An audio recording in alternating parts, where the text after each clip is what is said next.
আমন্ত্রণ বেক্সন মার্ট দেশ 24-এ। আপনাদের সাথে আছি মাসুম রাব্বি। শুনছিলেন শিরোনাম, এবার পুরো খবর। ভিগো ওয়্যারগার্ড প্রয়োজন মতো বাঁকানো যায়, অধিক চাপেও ভাঙে না। ভিগো। আজ থেকে সীমিত সময়ের জন্য খুলছে অফিস আদালত। খোলা থাকবে বেলা 11টা থেকে বিকাল 3টা পর্যন্ত। পাশাপাশি আগামী 2 দিন সকাল 10টা থেকে বিকাল 5টা পর্যন্ত ঢাকায় শিথিল থাকবে কারফিউ। এদিকে মঙ্গলবার রাতেই পরীক্ষামূলকভাবে ব্রডব্যান্ড ইন্টারনেট চালু করা হয়। কোটা সংস্কার আন্দোলন ঘিরে কয়েকদিনের সহিংসতায় স্থবির হয়ে পড়ে জনজীবন। বাধ্য হয়ে কারফিউ জারি করে সরকার। সেনাবাহিনী সহ আইনশৃঙ্খলা বাহিনীর তৎপরতায় পরিস্থিতি এখন অনেকটাই স্বাভাবিক। স্বরাষ্ট্র মন্ত্রণালয় থেকে জানানো হয়, আগামী বুধ ও বৃহস্পতিবার ঢাকা, গাজীপুর, নারায়ণগঞ্জ ও নরসিংদীতে কারফিউ বহাল থাকবে। বাকি জেলায় পরিস্থিতি দেখে সিদ্ধান্ত নেবেন জেলা প্রশাসক। একই সাথে কারফিউ কিছুটা শিথিল হওয়ায় দেশ জুড়ে সাধারণ ছুটি বাতিল করেছে জনপ্রশাসন মন্ত্রণালয়। মন্ত্রী জানান, বুধবার সরকারি, আধা সরকারি ও স্বায়ত্তশাসিত প্রতিষ্ঠান খোলা থাকবে সকাল 11টা থেকে 3টা পর্যন্ত। আগামীকাল থেকে আগামী পরশুদিন অফিস খোলা থাকবে সকাল 11টা থেকে দুপুর 3টা পর্যন্ত। সেখানে সরকারি, বেসরকারি, আধা সরকারি, স্বায়ত্তশাসিত ও আধা স্বায়ত্তশাসিত প্রতিষ্ঠান খোলা থাকবে। এদিকে ইন্টারনেট সেবা দ্রুত চালু করতে চেষ্টা চালিয়ে যাচ্ছে আইসিটি মন্ত্রণালয়। রাতের মধ্যেই আমরা অগ্রাধিকার ভিত্তিতে পরীক্ষামূলক ব্রডব্যান্ড কানেক্টিভিটি আমরা পুনঃস্থাপন করতে যাচ্ছি। পর্যায়ে আমরা ইন্টারনেটটাকে আগে রিস্টোর করি, তারপরে ধাপে আগামীকালকে বলি পরবর্তী অবস্থানটা। নিরাপত্তার স্বার্থে বন্ধ থাকবে ফেসবুক, ইউটিউব সহ কিছু সামাজিক যোগাযোগ মাধ্যম। নাফিউল ইসলাম, লিংকন, চ্যানেল 24, ঢাকা। রংপুর নগরী জুড়ে এখন নাশকতার ক্ষতচিহ্ন। ভাঙচুর ও অগ্নিসংযোগ করা হয় তাজহাট থানা সহ সরকারি বেসরকারি বহু স্থাপনায়। এতে ক্ষতি হয়েছে অন্তত 11 কোটি টাকা। এ ঘটনায় জড়িতদের আইনের আওতায় আনতে কাজ করছে আইন শৃঙ্খলা বাহিনী।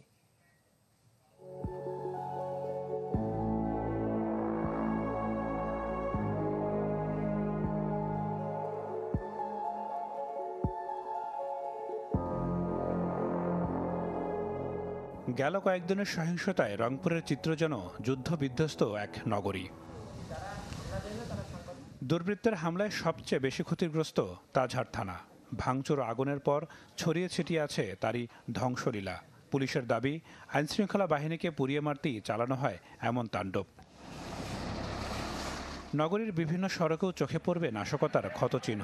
হামলা হয় ডিবি কার্যালয়, পুলিশ ফাঁড়ি, আওয়ামী লীগ অফিস সহ নানা স্থাপনায়। ভাঙচুর চালানো হয় মুক্তিযোদ্ধা, সমবায় ও জেলা পরিষদ মার্কেটে। পুলিশ বলছে, নাশকতার ঘটনায় মামলা হয়েছে একাধিক। চেষ্টা চলছে আসামিদের দ্রুত আইনের আওতায় আনার। কিছু এভিডেন্স আমরা পেয়েছি এবং জনসাধারণ আমাদেরকে হেল্প করছেন। গণমাধ্যমের কাছ থেকে আমরা ভালো সাড়া পাচ্ছি। তো আমরা মনে করি যে তাদেরকে আমরা প্রায় 5 শতাধিক চিহ্নিত দুষ্কৃতিকারীকে ইতিমধ্যে শনাক্ত করতে পেরেছি এবং গত 3 দিনে আমরা 75 জনকে অ্যারেস্ট করেছি।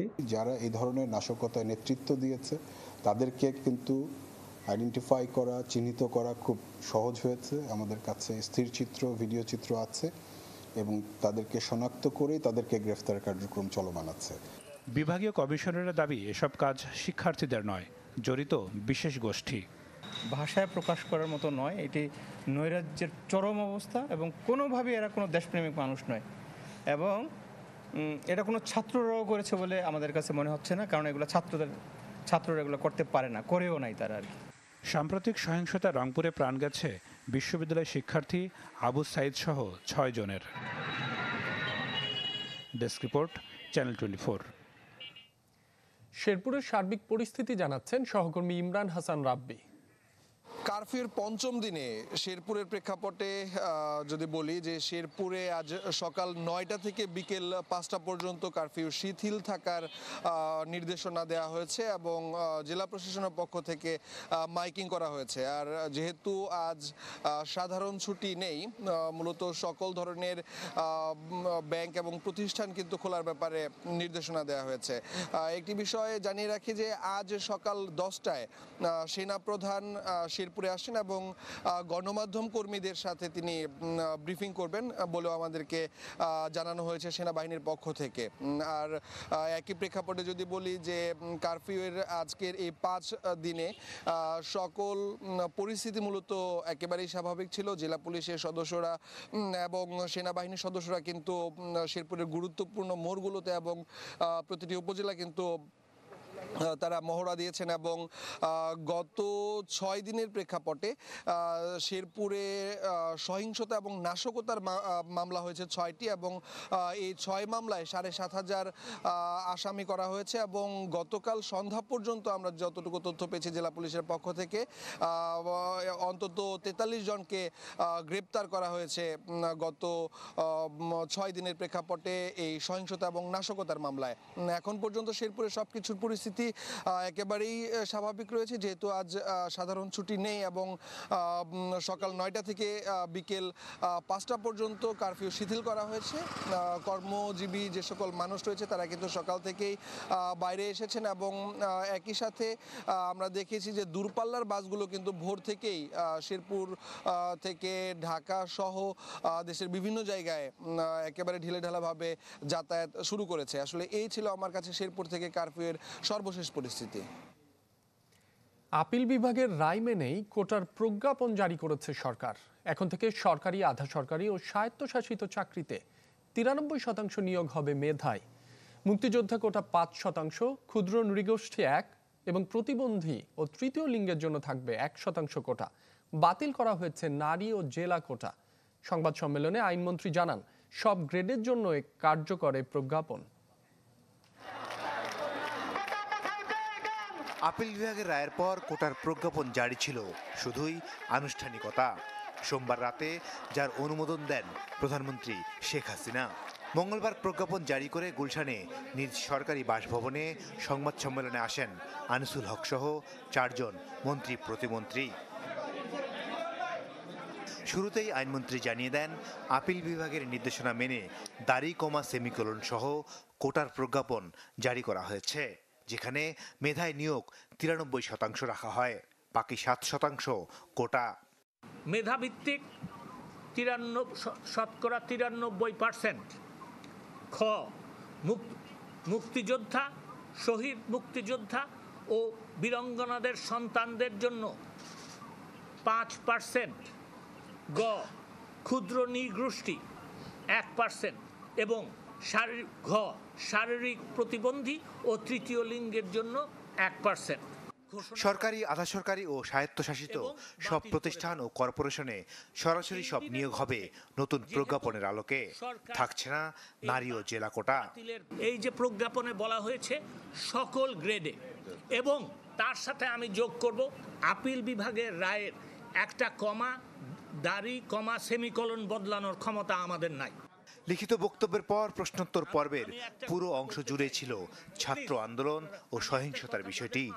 আইনমন্ত্রী জানান, আহত শিক্ষার্থীদের চিকিৎসার দায়িত্ব সরকারের। সাধারণ শিক্ষার্থীদের মামলার বিষয়টিও থাকবে বিবেচনায়।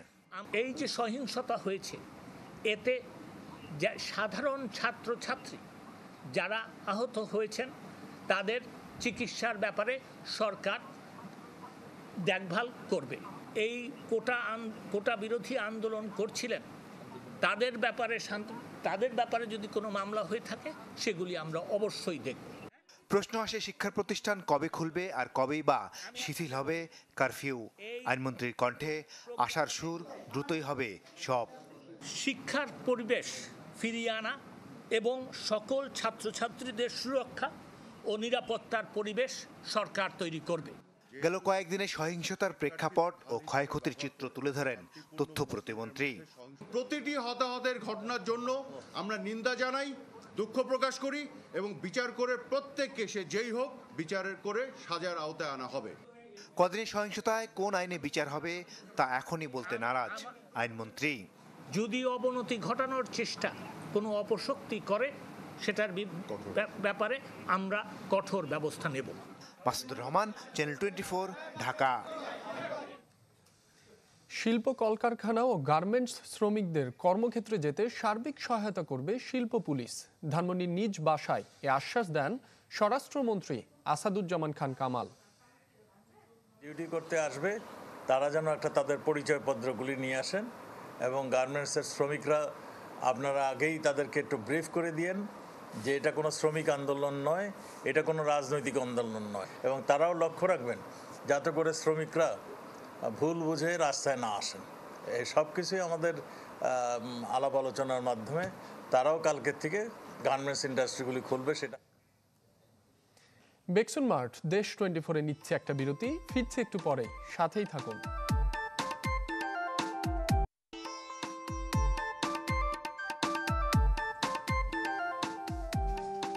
আবারও স্বাগত বেক্সন মার্ট দেশ 24-এ। মেরামত করা হয়েছে নরসিংদীর কারাগারের প্রধান ফটক। ফিরছেন পালিয়ে যাওয়া বন্দীদের অনেকে। এখন পর্যন্ত আত্মসমর্পণ করেছেন শতাধিক। তবে কারাগার থেকে একসাথে 8 শতাধিক আসামি পালিয়ে যাওয়াকে অশনি সংকেত বলছে সচেতন মহল। গত শুক্রবার নরসিংদী জেলা কারাগারে দুর্বৃত্তের হামলার চিহ্ন এখনো স্পষ্ট। সেদিন লুট করা হয় অস্ত্র, গুলি। পালিয়ে যায় আনসারুল্লাহ বাংলা ভাই জঙ্গি সংগঠনের 9 সদস্য সহ 8 শতাধিক আসামি। সাউন্ড গ্রেনেড মারা হয়েছে, দুয়ায় সবাই দৌড়াদৌড়ি। তারপরে কি করছে দুষ্কৃতীরা আইসা ইয়ার ভিতরে, রুমের ভিতরে কম্বলের মধ্যে আগুন লাগাই দিছে। এই তালা ভাঙছে, তালা ভাঙিয়ে বাইরে না পারলে এদের হাতে রড ছিল, বাঁশ ছিল, অনেক লাঠি সোটা ছিল, এদের হামলা করছে। 10-12 হাজার লোক একসাথে আক্রমণ। আমরা যে অস্ত্রাগার থেকে অস্ত্র নিব, অস্ত্র উঠাবো, আমরা যে সেভ করব, এই ধরনের কোনো সুযোগ ছিল না।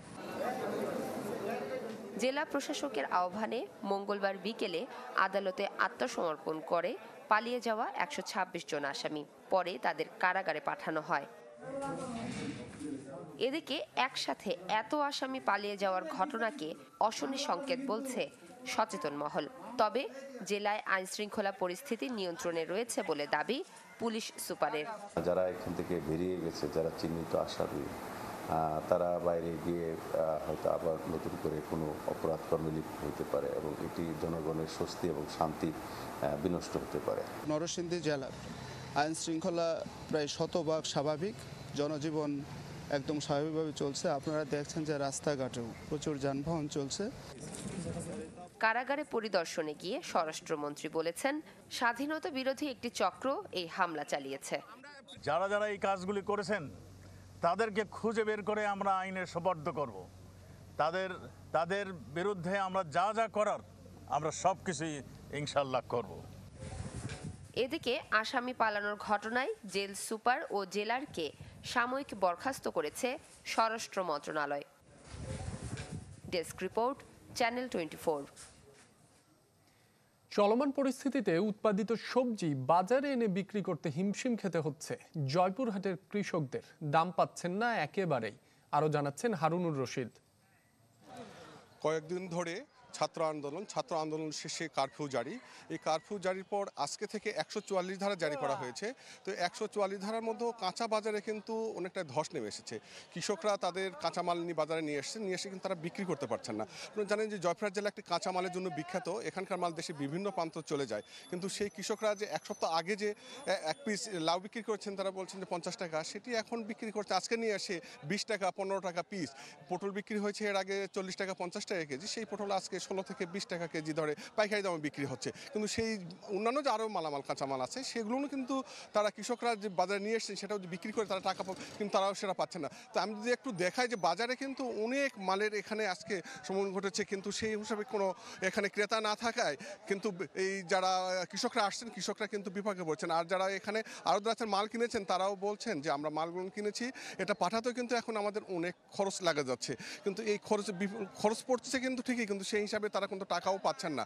তো এই কারণে কিন্তু তার ব্যবসায়ী যারা আছে ব্যবসায়ী বলছেন যে আমরা ইন্টারনেট সংযোগ বন্ধ থাকায় আমরা ব্যাংক থেকে টাকা উত্তোলন করতে পারছি না, ওখানে আমরা ঢাকায় পাঠিয়ে দিচ্ছি, সেখানেও কিন্তু কোনো তারা যে আড়তদার বিক্রি করে পাইকাররা আছেন তারা টাকা পাঠাবেন, তারাও টাকা পাঠাতে পারছেন না। তো এই বিধায়ক পড়ে গেছে সবচাইতে বিপাকে এখানে যারা কৃষক আছে, কৃষকরা বিপাক করেছেন। তো আমার এইখানে আছে একজন আড়তদার আছে, আড়তদার সাথে একটু কথা বলবো, তিনি যদি জানেন। আচ্ছা, আপনারা তো মাল তো প্রতিনিয়তই কিনতেন, তো আজকে দেখছি বাজার প্রচুর মাল আপনারা কিনছেন না, কৃষকরা আসে এখানে হতাশায় ভুগছেন, এর কারণটা কি যদি জানাতেন?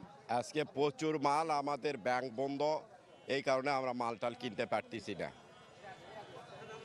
ব্যাংক তো বন্ধ, এই কারণটা কি? গাড়ি ঘোড়া মনে করেন যাচ্ছে না, কি মানে কারণে আপনারা এই কিনতে পারছেন না জিনিসগুলো? যে গাড়ি ঘোড়া, গাড়ি ট্রাক ভাড়া যে 20,000, সে গাড়ি এখন ট্রাক ভাড়া 40,000, এই কারণে কিনতে পারতেছি না। বহু ঝামেলা, ব্যাংকে গেলে টাকা নাই, ডাচ বাংলার টাকা নাই, কোনো জায়গায় টাকা নাই, এই জন্য আমাদের এখানে প্রচুর মাল, কিন্তু টাকা বা করে মাল কিনতে পারতেছি না। তো একজন আড়তদার তিনি যেটি জানালেন যে তারা মাল কিনবেন কিন্তু টাকা নাই, কৃষকদের সে টাকা দিতে হবে, কৃষকরাও এসে মানে কত 2-3 দিন ধরে তারাও কিন্তু বাকি যারা দিয়ে গেছেন সে টাকা তারা পাচ্ছেন না। তো বিদেশ সব কিছু মিলিয়ে কিন্তু এখানে কাঁচা বাজারে কিন্তু একটা ধস নেমে এসেছে। তো এই ছিল জয়পুরহাটের এই কাঁচা বাজারের সর্বশেষ পরিস্থিতি। এদিকে রাজশাহীর আমের বাজারে প্রভাব পড়েছে চলমান কারফিউয়ের। ক্রেতা তেমন না থাকায় কমেছে আমের দাম, ব্যবসায়ীরা পড়েছেন সংকটে। রাজশাহী থেকে আরো জানাচ্ছেন আবরার শাইর। কারফিউতে রাজশাহীতে সবচেয়ে বেশি ক্ষতির সম্মুখীন হচ্ছেন আম ব্যবসায়ীরা এবং আম চাষিরা। যে মৌসুমি ফলটিকে ঘিরে সারা বছর তাদের আয় উপার্জনের প্রধান মাধ্যম হয়ে থাকে, সেই ফলটি এখন তাদের মরার উপর বিষ ফোড়া হয়ে দাঁড়িয়েছে।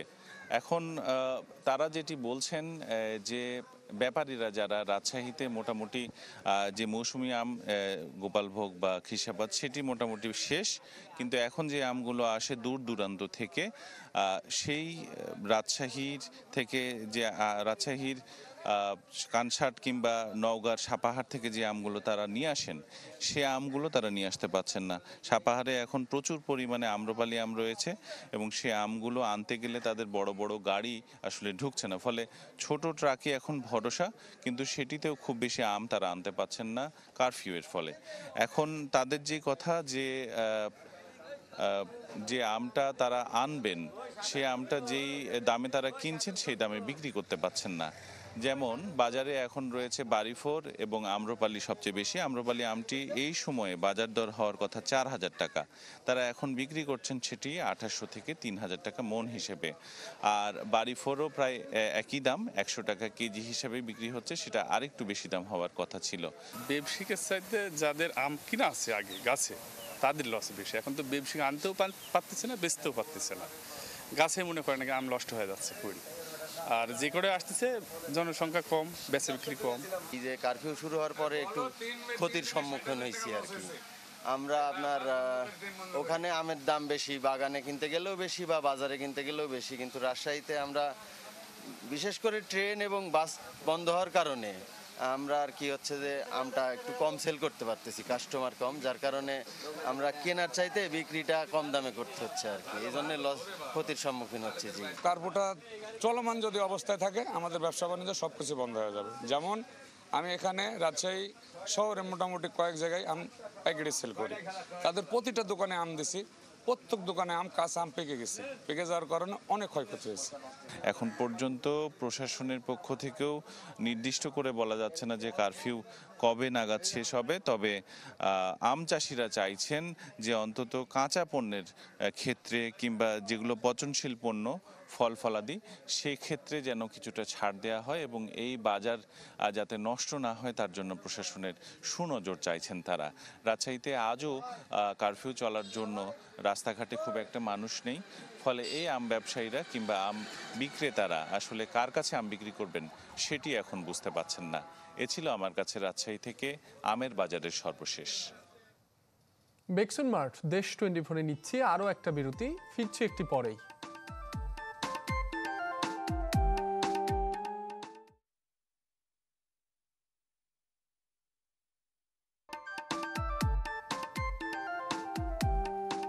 আবারও স্বাগত বেক্সন মার্ট দেশ 24-এ। চলমান পরিস্থিতিতে বিপর্যস্ত সুনামগঞ্জের পর্যটন খাত, আরও জানাচ্ছেন এয়ার জুয়েল। দেশের কারফিউর মধ্যে সবচেয়ে ক্ষতিগ্রস্ত হচ্ছে সুনামগঞ্জের আসলে পর্যটন খাত, যেহেতু সুনামগঞ্জের এই মৌসুমটা পর্যটন মৌসুম এবং হাওর অঞ্চলে আসলে প্রচুর পর্যটকদের আনাগোনা এই মৌসুমটা, কিন্তু কারফিউ থাকার কারণে কিন্তু সেই পর্যটকরা দেশ এইখানে আসা বন্ধ হয়েছে এবং অনেক পর্যটক যারা এসেছিলেন তারা অনেকেই কিন্তু আটকা পড়েছিলেন, যদিও তারা পরবর্তীতে বিভিন্নভাবে তারা আসলে এখান থেকে যেতে পেরেছেন। কিন্তু এখন পর্যন্ত সুনামগঞ্জ জানেন 2 দফা বন্যা হয়ে গিয়েছে, যে 2 দফা বন্যা এবং সর্বশেষ দেশের এই কারফিউ পরিস্থিতি কিন্তু ব্যাপক ক্ষতি হয়েছে এই পর্যটন খাতে। এই সুনামগঞ্জে হাওরকে ঘিরে এই মৌসুমে প্রায় কয়েক শতাধিক নৌকা কিন্তু তৈরি হয়েছিল, হাউস বোট তৈরি হয়েছিল এবং ইঞ্জিন নৌকা। সেই হাউস বোটগুলো কিন্তু প্রায় ইতিমধ্যে সবগুলোই কিন্তু বন্ধ আছে এবং এই হাউস বোটগুলো কিন্তু যে শ্রমিকরা কাজ করেন এবং বিভিন্ন স্টাফরা আছেন তাদের কিন্তু বেতন টিকি দিতে হচ্ছে, জানিয়েছেন মালিকরা। এবং তারা বলছেন যে আসলে একে তো পর্যটক আসছে না, সেই সাথে কিন্তু তাদের শ্রমিকদের কিন্তু সেই বেতন দিতে হচ্ছে বসে বসে। তো সব মিলিয়ে সুনামগঞ্জে পর্যটন খাত টাঙ্গুয়ার হাওর, জাদুকাটা, নীলাদ্রি সহ যেসব পর্যটনে এই পর্যটক মুখরিত থাকতো এই সময়টা কিন্তু বিরাট একটা ক্ষতির মুখে সুনামগঞ্জ হাওরের পর্যটকের প্রায় কয়েক কোটি টাকার ক্ষতি হয়েছে। তো দেশের পরিস্থিতি যদি উন্নতি না হয় তাহলে এই ক্ষতিটা আরও বাড়তে পারে। তারা মনে করছেন আগামী 1 সপ্তাহ হয়তো এই পর্যটক শূন্য এই সুনামগঞ্জ হাওর থাকবে। এতে আসলে বিশাল একটা ক্ষতির মুখী সুনামগঞ্জ পর্যটক এলাকা। এদিকে চলমান পরিস্থিতিতে মাদারীপুরের বিনোদন কেন্দ্রগুলোতে শুনশান নীরবতা। আরো জানাচ্ছেন সাগর হোসেন তামিম। আমি এই মুহূর্তে রয়েছি মাদারীপুর জেলার অন্যতম একটি বিনোদন কেন্দ্র, যেখানে শুধু মাদারীপুর নয়, বিভিন্ন জেলার আসলে দর্শনার্থীরা এই মাদারীপুরের শকুনি লেক পার ঘুরতে আসে, যেখানে আসলে মাদারীপুর জেলার একটি অন্যতম লেক রয়েছে, যেটি আসলে চারপাশ শোভামণ্ডিত। প্রায় 1000 খানেক দর্শনার্থী কিন্তু প্রতিদিন এখানে আসতো, বাট কিন্তু কয়েকদিনের যে উত্তপ্ত পরিবেশ সেই কারণে কিন্তু এই জায়গাটি এখন নীরব ভূমিকা রয়েছে এবং আসলে এইখানে সাধারণ দর্শনার্থী আসছে না। আর গত কয়েকদিনের যে কারফিউ, তার ফলেও কিন্তু এই জায়গাটিতে একেবারে শুনশান নীরবতা, মানুষজন নেই বললেই চলে। এখানে যারা হোটেল ব্যবসায়ী এবং ভ্রাম্যমাণ যারা ব্যবসায়ী রয়েছে তাদেরও কিন্তু আসলে দুর্ভোগে পড়েছে এই ক্রেতা বিক্রেতা না থাকার ফলে। তারা কিন্তু এক প্রকার মুখ থুবড়ে পড়েছে, ব্যবসা নেই বললেই চলে। সব মিলে বলা যায় মাদারীপুরের এই যে বিনোদন কেন্দ্র, শুধু এই শকুনি লেক নয়, অন্যান্য যে বিনোদন কেন্দ্রগুলো রয়েছে সেখানেও কিন্তু এক প্রকার স্থবিরতা নেমে এসছে। ব্যবসায়ীরা এবং সাধারণ মানুষ যেটি বলছে, স্বাভাবিক চলাচল শুরু হলে এখানের এই যে বিনোদন কেন্দ্র সেটি কিন্তু আবারও মুখর হয়ে উঠবে। তো এই ছিল মাদারীপুরের এই বিনোদন কেন্দ্রের সার্বিক পরিস্থিতি। আর এই ছিল বেক্সন মার্ট দেশ 24-এ। এতক্ষণ সাথে থাকার জন্য সবাইকে ধন্যবাদ।